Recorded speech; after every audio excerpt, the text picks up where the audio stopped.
nasib mentimun bungku masuk rago badan tabao, tapi tibo di bilangan nan awa orang sisihkan, tapi tibo di bilangan nan awa orang sisihkan.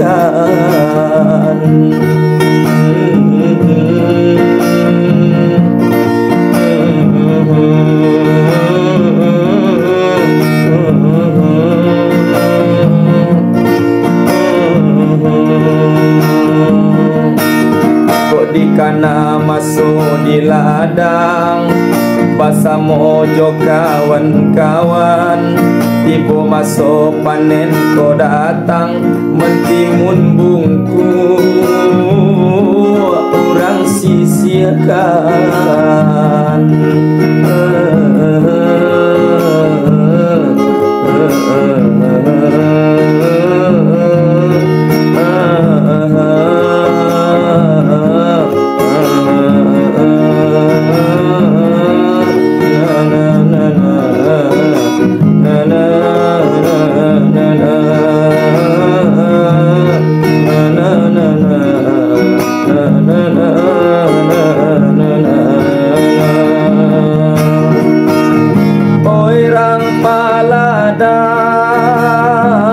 Tolonglah tenggang kok pai ka pasar, bau jualah ambogo.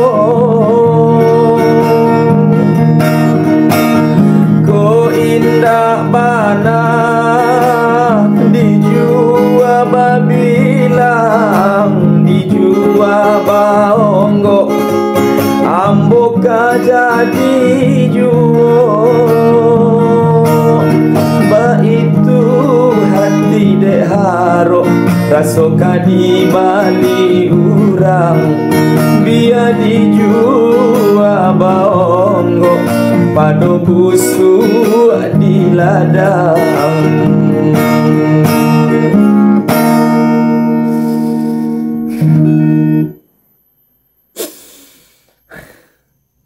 Allah lo ayo,